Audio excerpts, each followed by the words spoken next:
Good morning, everybody. I'm Eureka John, and you're at Eureka Street Crypto, broadcasting live from Leander, Texas. It is January 19th, 2022 at 8:01 in the morning. Yeah, I'm getting off to a later start today. It's Wednesday. I'm working from home, so I don't have my hour and 15-minute commute down to the old factory. Yeah, slept in a little later today, got the kid to school, went to a grocery store, got some donuts and the kombucha, and I'm ready to roll. I have an entire inbox full of stuff with both my work, and podcast work and DAO work. So yeah, man, I'm hitting the ground and running this morning. Yeah, never slowed me down. Let me take off this flannel, man. It's getting kind of hot in here, so take off all your clothes. Actually, you don't want to see me do that, trust me. Yeah, this is my morning show, and hopefully this is the part of your routine, part of your everyday morning. If it's not, go ahead and subscribe on YouTube. But I actually recommend the Spotify version or Apple Podcasts or whatever you listen on, Google Play, Amazon, Pandora even. Do people still listen to Pandora? I remember when Pandora first came out in like 2005.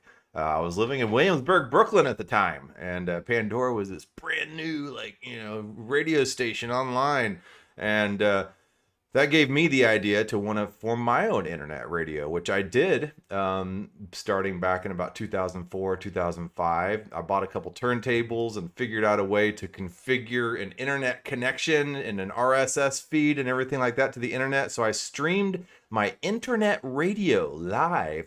And then I moved down to Austin and I moved that radio station down there. It was called Brand Name Radio. And then I bought I went to Free Radio Berkeley, actually, and I built a J-pole FM transmitter, and I was on 94.1 FM in South Austin and had a pirate radio out of my house along with the internet radio.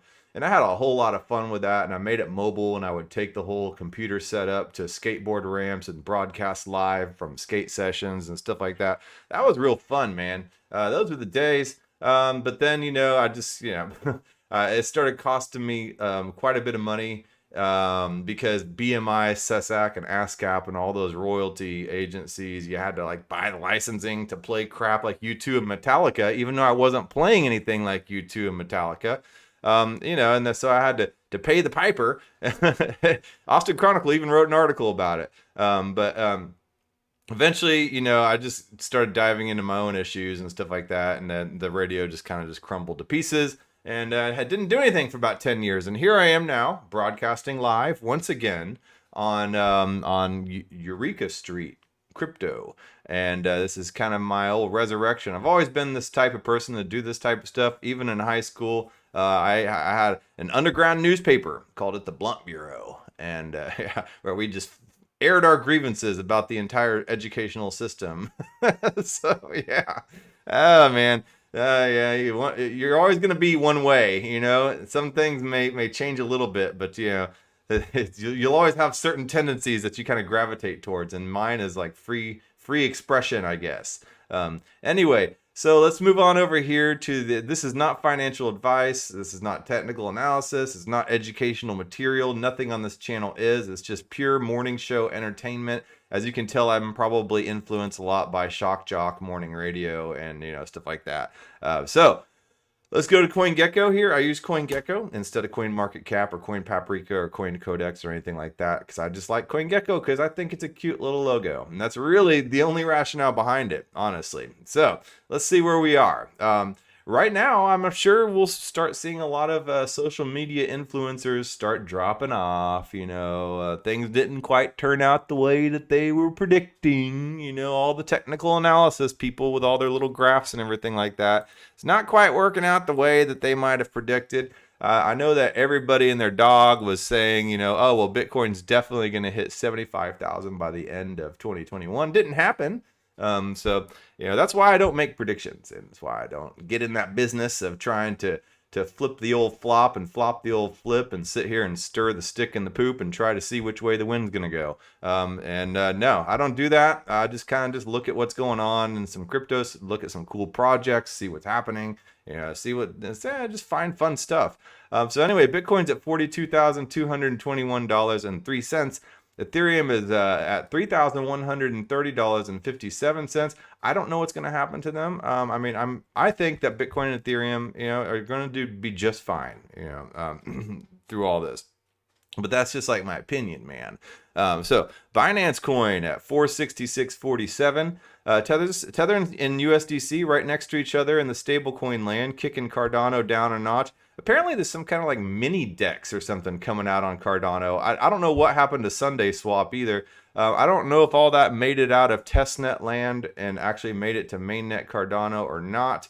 But Cardano's had a kind of a reputation for having all these we're gonna, and I kind of have yet to see some of these things happen. So let's see here. Solana 137.06, XRP at 74 cents, Terra 79.70, up 8.3 in the past 7 days, Polkadot 84.32, and the Dogeroony at number 11 at 16 cents, up 7.7% in the past 7 days. Avalanche down 5.6 in the past 7 days at 84.55. And the Sheebs, some weird number, 0.00002787, below zero or whatever, at up 0.6% in the past 7 days, so it hasn't really done much. Polygon down 10.6 after a run up at 210. And let's just see down here where I want to see where Chainlink is, down to 2212, down 17.4% in the past 7 days. And where's my old Theta network at 445, up 8.7%. So I wonder if Theta Networks received any good news. Anyway, that's kind of where the market sits. Like I said, I imagine a lot of social media influencers are sitting there trying to predict the price. They might be dropping away, might be getting a little discouraged and bored with the whole crypto world, and that's fine. Yeah. I describe myself as a futurist in my Twitter profile, and I'm not like a futurist in the sense that I want like humans and machines to integrate. But I love new technology, and I love, I always wanted flying cars. I don't know what happened to flying cars. I want my money back, yeah, we figured, I remember in middle school, and it was like 1989 or something like that. And I was just like, man, by the year 2000, there's going to be flying cars. Maybe, there is technically flying cars, I guess. But it's not in the way that we would have imagined it, like these little chrome bullet looking devices, pew, flying through the air and stuff like that. And, like The Fifth Element, with all the, the flying cars everywhere. Yeah, no multipass for us, so, oh man. Yeah, that's what happens when I sleep in a little bit. So, all right. So, Cointelegraph, Rachel Wolfson, she wrote an article called "AI Generative Art Predicted to Be the Next Trend for the NFT Sector." So, I pick out articles that I like to read on and focus on for a show. It is a morning show, so I don't exactly like dive deep into anything. It's just I just find something interesting to talk about in the morning. So. AI generative art predicted to be the next trend for the NFT sector. I thought that CryptoPunk was AI generative art, and a lot of these 10,000 projects, and what I mean by that is a lot of these NFT projects like CryptoPunks and Bored Apes and stuff like that, they have a picture set up, and then they have all these like one main subject, like a CryptoPunk, but then the NFT would have all these little attributes. So the NFT itself is an ERC 721 token. And then all the little attributes, like the little cigarette or some sunglasses that you can add onto it, or a hat or whatever, those are ERC 998 tokens. And those are like little nested NFTs within NFTs. So there's been kind of an algorithmically generated NFT craze, and that's kind of how CryptoPunk started. There was only 10,000 that there will ever be, and it uses this kind of mix of all these different the base NFT, the naked NFT, then all the attributes and stuff like that, all the ERC 998s, and so each one of those 10,000 NFTs is unique. Okay, that's one way that AI can generate your art, but this appears to be a little bit different. All right, so I'll read some of this article. NFT art created by AI algorithms brings new meanings to non-fungible tokens, but can artificial intelligence be trusted to produce a new genre of art? Okay, let's explore this. So sales of non-fungible tokens, or NFTs, reached $25 billion in 2021, demonstrating that the sector is one of the most sought-after markets in crypto. Art NFTs in particular made a big impact last year, with Christie's reporting over $90 million in non-fungible token sales, $93 million in non-fungible token sales during its fourth Art plus Tech Summit that took place this past August. And those are just the NFTs that made it to Christie's. You know, that's like the rich person art gallery, art auction, and stuff like that. There's millions. I mean, I don't know about, man, there's a lot of NFTs that did not make it to Christie's, including I've minted a couple NFTs. You know, I got a couple NFTs that I made for sale on my little OpenSea account, and I'm not sitting here trying to pitch you to go buy my NFTs. You know, they're for some god awful ridiculous price of like 0.26 Ethereum or something. But you know, I wanted to play around. So like, if I did it, you can imagine there's a lot of people on top of that $93 million that have bought NFTs. So I'm not going to buy my NFTs off Christie's, that's for sure, or Sotheby's or whatever.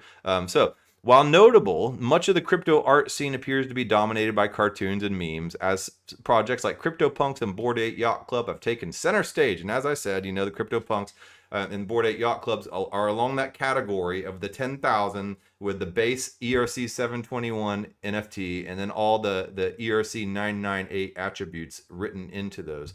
So although those projects are some of the most successful today, a new subset of NFTs is emerging based on advanced technologies and the human imagination. So known as AI generative NFTs, these non-fungible tokens are becoming increasingly popular within the art community. Along with those interested in emerging technologies like artificial intelligence, blockchain, and the metaverse. And oh, sorry, I read that. Okay, known as AI generative NFTs, these non-fungible tokens are becoming increasingly popular within the art community, along with those interested in emerging technologies like artificial intelligence, blockchain, and the metaverse. In order to create AI generative NFTs, one would typically use generative adversarial networks, or GANs. So GANs is what those are. It's the acronym, generative adversarial networks. These are algorithms that leverage computers to use data to train models to produce machine-made images resembling art. So does that resemble art to the computer, or does that resemble art to us? You know, are they making it to make art that something that we would recognize as art, or does the computer recognize it as art? That's kind of one of my questions that immediately comes to mind. So Claire Silver, an AI collaborative artist, told Cointelegraph that AI generative art is a relatively new genre, noting that the basic principle is that art is created in tandem with some semblance of artificial intelligence, like GAN, generative adversarial networks. There are code-heavy options and completely code-free tools that anyone can work with. She uses the latter in her work. Being able to work with AI to bring your ideas to life is an experience like no other. It augments creativity in a way that feels like freedom, a type of play you haven't experienced since you were a child. And I don't know if you've ever messed with like JavaScript and like the old Flash action script and stuff like that, and you made, you know, like some code art, you know, with using algorithms and stuff. I've done that in the past, and you know, it's pretty. You can make some really pretty stuff. But that is programmed art. It's not generated code by the computer. So there's a difference between, like, you know, JavaScript art and then something that is AI generated, to where the computer creates its own code. So In order to create AI generative NFTs, Silver explained that she leverages a text-to-art generator called Eponym, or I don't know how you pronounce it. I'm assuming it's Eponym. Um, and developed by the AI generated art company Art AI, the Eponym tool allows users to create art based on their text of choice and then mint these creations directly to the largest NFT marketplace, OpenSea. So let's see here. Here's one titled Cassandra Ex Machina. So it's Cassandra from the machine. So I.L. Fisher, co-founder of Art AI, told Cointelegraph that Eponym allows for any phrase to be transformed into a unique NFT art piece that will forever be etched onto the Ethereum blockchain as a visual representation. I mean, am I 12 or the first thing that my mind goes to is the word Turd Bucket? I think that would be really interesting to see how a computer interprets the word turd and bucket and then decides to make some hoity-toity art out of it. So anyway, Bitcoin explained that Eponym was built on algorithms for personalized generated art that lets people create art by interacting with a computer. Eponym is a collaborative NFT project. Users access it by coming to the website and typing any phrase or word into a text box. The AI then generates artwork based on the text entered. Turd Bucket. Fisher did not add Turd Bucket. That each text prompt can only be generated once. There is only one Eponym called Bitcoin, he said. So they did one called Bitcoin. And this is what Bitcoin looks like to a computer. It's just a bunch of little circles with two kind of weird little cartoony eyes in the middle. So, all right, yeah, it kind of looks like somebody had taken caramel or some kind of mustard and just kind of swirled it around on a dinner plate, and then put two little eyes in the middle. For those of you who are listening on the Spotify or the audio version. So that's what it looks like. It looks like somebody got a little creative with dinner. Although AI generative art is a fairly new concept, Fisher shared that the first Eponym project sold out overnight on OpenSea, making it one of the largest collaborative art projects created by 3,500 different artists. This is an experiment in decentralizing art. People who own eponyms are creators of that art and want to curate it, he said. There seems to be a lot of movements and ideas in the crypto space and the DAO space and everything like that for decentralization. So people are exploring the collective side and the collective nature of human intelligence and trying to apply that to machine intelligence as well. Collectivity is good, however, we are not bees. And that's one thing that I have an issue with. And when I'm working with DAOs and stuff like that, collectivity is slow, and it eliminates a lot of times very, very creative individualistic ideas. Collectivism is one side of the token. But individualism is another side of a token, and I can start going deep down the philosophical rabbit hole about all this. But I'm kind of an individualist, and I like to get stuff done.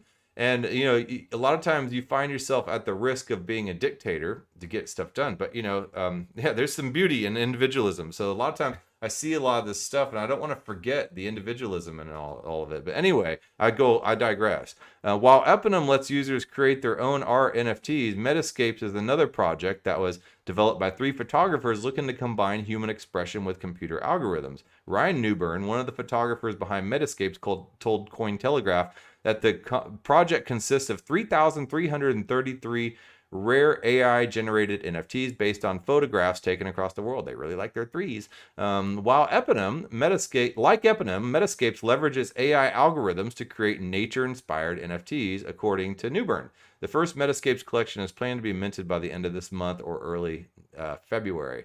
So the AI team behind Metascapes, which goes by the name Versus Labs, explained that the artwork in each collection is created by training data to recognize real-world images. So here's a quote. We have images and labels for our photographs, which are called training data. When it's time to generate the output model, we put in a label that tells the model what type of images to put out. For example, ice caves and volcanoes were 2 categories, and photographers have done work for in the past, but that this wasn't a majority of the input data. So we wanted to make sure that the output contained examples of ice caves and volcanoes. Versus Labs added that Metascape's AI learns as it goes, noting that the generator that outputs data gets better over time since two models of learning are being used in tandem. The generator outputs random noise at the beginning, and the discriminator model tells the generator how to improve the output so it looks more like the training data. This cycle continues, ensuring both models improve over time. Lori Belagursky, another photographer behind Metascapes, told Cointelegraph that as photographers, the Metascapes team chose to work with AI to generate images because everything related to NFTs and Web3 is about machines, computers, and code. She said, "We decided to collaborate with a machine to create an entirely new world in the metaverse. Everyone now is buying PFP avatars, but in our case, everyone will get a unique piece of land in the metaverse." So who knows what the land in the metaverse is really going to look like once the AI starts getting a hold of it, and how close to actual reality will that be? Yeah, it's gonna get weird, man. So AI's impacts on artists and NFT collectors. Although AI generated NFTs are still an emerging concept, this model has started to impact both artists and NFT collectors. For instance, digital artist known as Cami was here, told Cointelegraph that working with AI has fundamentally changed the role of the human artist. The human artist needs the algorithm, and the algorithm needs the human. So for me, this new role meant data collection, writing code, curation, the inspiration to create a theme, and most of all, coaching an algorithm. The process is dynamic and the outcome collaborative. Huh. Interesting. But does the machine actually interpret what you're making as art? That's still a question, or is it just following commands and then creating something, and then we're the ones being like, wow, that's art. In terms of how generative art NFTs differ from other non-fungible tokens, Cami was here explained that each result is fully unique since it's birthed from an algorithm. Generative art explores the future of a society hardwired with human-computer interaction, the artist mentioned. So anyway, can AI be trusted to create meaningful NFTs? So while the potential for AI generative NFTs is apparent, the question of whether or not artificial intelligence can be trusted to generate quality images based on text or photograph remains a concern. As such, Newburn mentioned that Metascapes carefully curates each of their collections. Our AI team has generated tens of thousands of images. Not all these will be showcased in our mints. If we aren't satisfied with the category, we strategize and retest what categories will work with each other. Our AI has learned from multiple tests. But then again, it's still subjective. What one person sits there and categorizes as art to another person just looks like a pile of crap. And then maybe even that pile of crap can look like art to somebody else. So, I mean, for instance, the people that sit there and stir poop and then tell the future with it, that can be considered artistic, right? It's also important to note that there are different ways to generate AI-based NFTs. For instance, Fisher mentioned that Eponym has two versions of its generator available to the public. One on the company's Discord channel operating as a chatbot, and the other is a private link that contains more complex algorithms capable of creating more advanced images. Cami was here, further pointed out that some AI art pieces can only take a few minutes to generate while others can take longer. There are free apps now like Wombo that can easily generate images. It's simple for people to create. On the other hand, AI art can also take months to build and train your algorithms, collect input data, and pay for processing power. AI art can also be very resource intensive and personalized. Technology aside, AI generative NFTs are bound to be a disruptive trend moving forward. According to Dr. Alter, AI generated art has already seen huge volumes on OpenSea, noting that the market will continue to grow this year. He mentioned that this will be the case partially due to the functionality of AI generative art. What is the functionality of AI generative art? In the future, people will be able to own their own AI artist, so NFT. So the NFT itself is the artist, the AI artist, which can produce art or use DAO AI to create art together with that AI artist. So the DAO itself could be the AI engine running the art and making the art. Additionally, the rise of the metaverse should prompt the growth of AI-based NFTs. For example, Fisher remarked that Eponyms' next project will feature interactive virtual identities where users can take their own portraits to create 3D avatars and animate them using artificial intelligence. So the portrait themselves is made from the human, but the actual animation and the movements and the way that the image looks when it's moving, all that is generated by the computer, right? So that's a weird little twist. Users can take their own portraits to create 3D avatars and animate them using artificial intelligence. Our idea is to use AI that will allow for avatars to take different shapes that are compatible in metaverse environments like Sandbox. Sandbox is, coming out with so many different cutting edge stuff that's happening in AI and in an NFT space, land valuation, MGH DAO, the Meta Game Hub DAO. Like there's so much stuff going on. MetaFi, the metaverse finance. There's so much stuff going on in the metaverse. It's insane. So anyway, let's go take a quick look over here at Eponym before I run out of time. It looks like there's when I searched Eponym, there was two sites that came up. There was art-ai.com, and this is Eponym. View the collections, Generation 1 and Generation 2. Turn words into NFTs. Use a text-to-image generator to create a one-of-a-kind artwork and mint it using the Ethereum network. So how does it work? Connect your MetaMask wallet. Okay.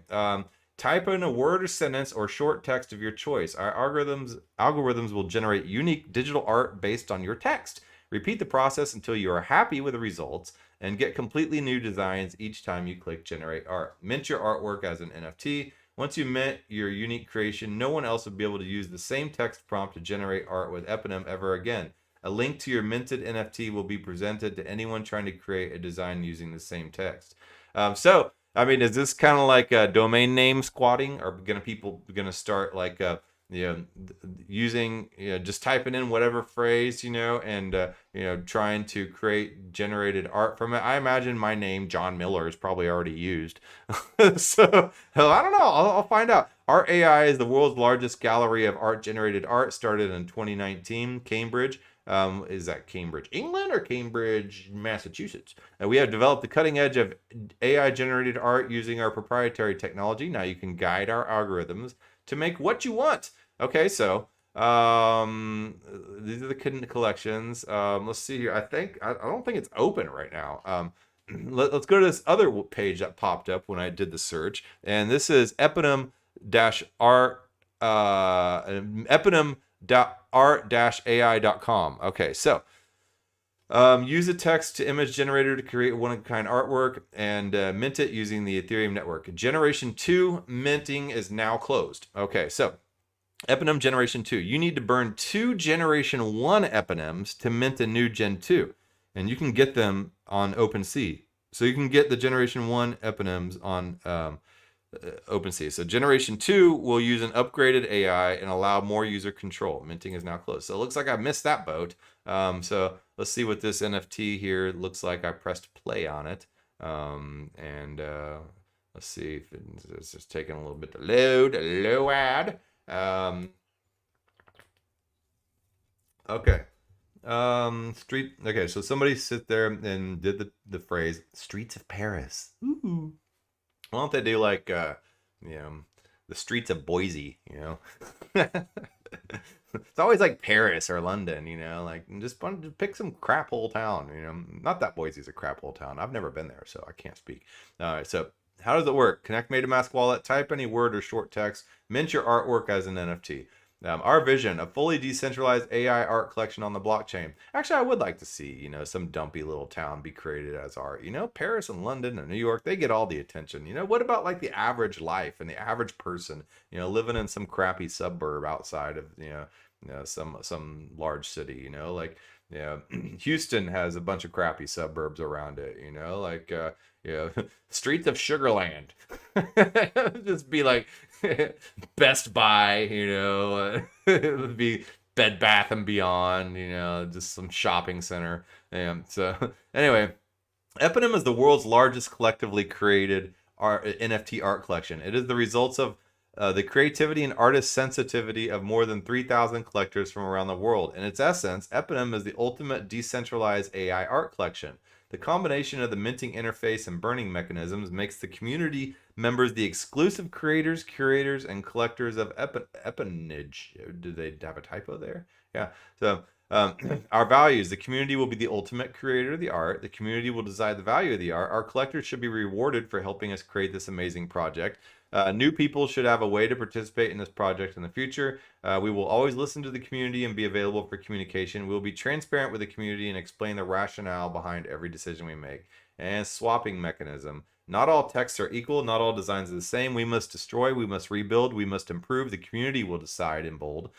which eponyms will remain available and which eponyms will become irrelevant.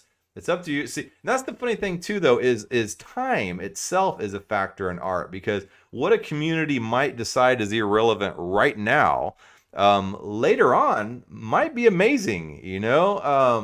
Look at things that we value now of the past that during the past were just absolutely lame. Like for instance, Happy Meal toys from the 80s. If you go to eBay, you can search Happy Meal toys from the 80s, and people are buying those things for a lot of money. But during the 80s, that was just basically trash.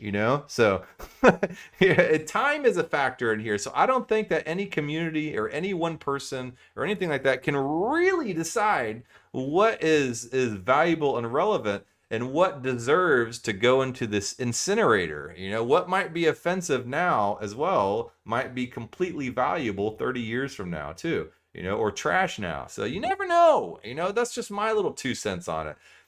So anyway, it's up to you to decide what eponym will look like in the future. To allow this, we will introduce a swapping mechanism, letting you exchange 2 existing eponyms for a new one. The new eponyms will be listed in a different collection called Eponym Gen 2.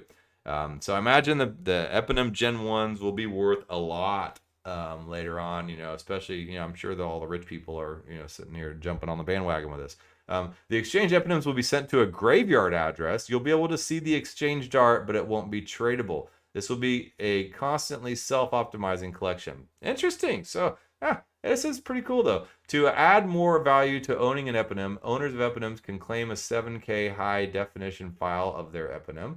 Ownership of eponym will come with full commercial rights. You are free to use it in any way you wish. Okay, so do you get to keep, or are you still able to view the eponym in the graveyard? I wonder if in the future, if people are going to still try to scrounge some value from that, even though you can't trade it or won't be able to do anything with it. What if people were to start creating like derivative tokens or something like that, representative of the graveyard image, and then they resurrect some value somehow? I don't know. I mean, this is just all thought, because people, they when they see value, they get greedy and they want to find a way to extract that value. It's just human nature. So I don't know. Ownership of an eponym will come with full commercial rights. You are free to use it in any way you wish. We are amazed by this community, and we want you all to enjoy your art in many forms and present it however you wish. So watch out. Physical art collectibles coming. Finally, stay tuned. We are working on additional ways to enhance your ability to govern how this collection develops in the future. So here's some of their favorite NFTs. Love is all around us. Favorite nephew. Last days of summer. 420-69-888. Yeah, buddy. Yeah. So all right. Yeah, so that's that. I guess I can't really mint one right now because looks like the Gen 2 minting is now closed. Let me go to this other one here, view the collections. Now it looks like the minting is closed. So let's view the collections. Let me look at Generation 1 and see what's available real quick. So I don't know. I mean, you decide. Do you think that AI generative art is cool, or do you think it's just something else that'll just like pop and fade and whatever?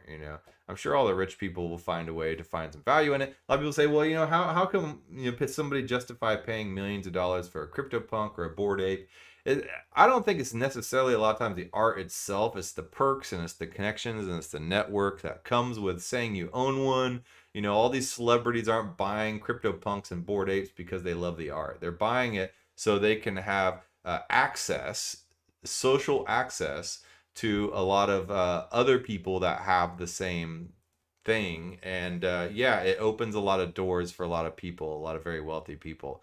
So that to me is probably what the gist of it is all about. So here's Eponym by AI Art. It's taking a while to load. Top bid 0.0011 Ethereum for this one right here. Some of these are still pretty low, so it's pretty attainable. Interesting. Maybe I'll grab one just to I don't know. I don't know, man. So here's one literally shaking right now. That's what that generated. Interesting. Okay, cool. Well, the club not gonna make it.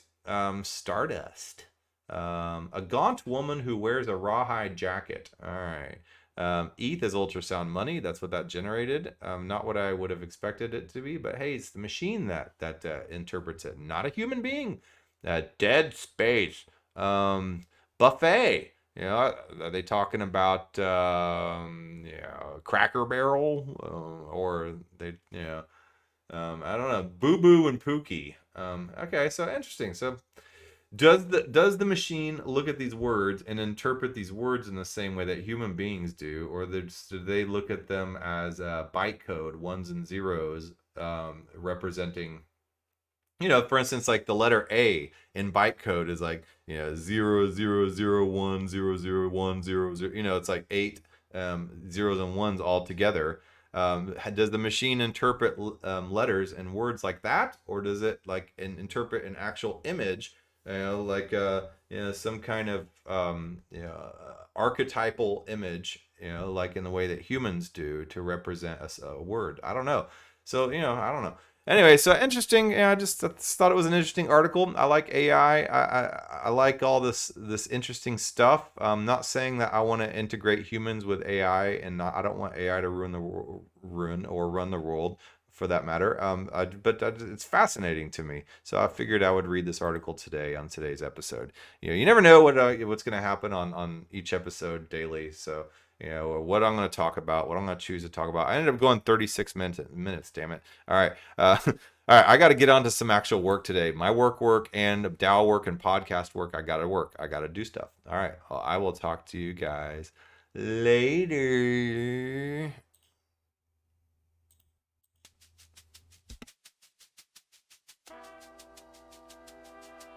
Thank you for making it to the end of this program. If you actually like this content, give a thumbs up. And if you want to hear more, just hit the subscribe button. I'm available on YouTube, Odyssey, and BitChute, and on all the major podcasting platforms in audio version. Spotify specifically. If you would like to follow and leave a review, that would help a lot. I am also available on Twitter at EurekaJohn1. That's EUREKA John, JOHN, and the number 1. My DMs are always open. Feel free to shoot me a message. Thanks again.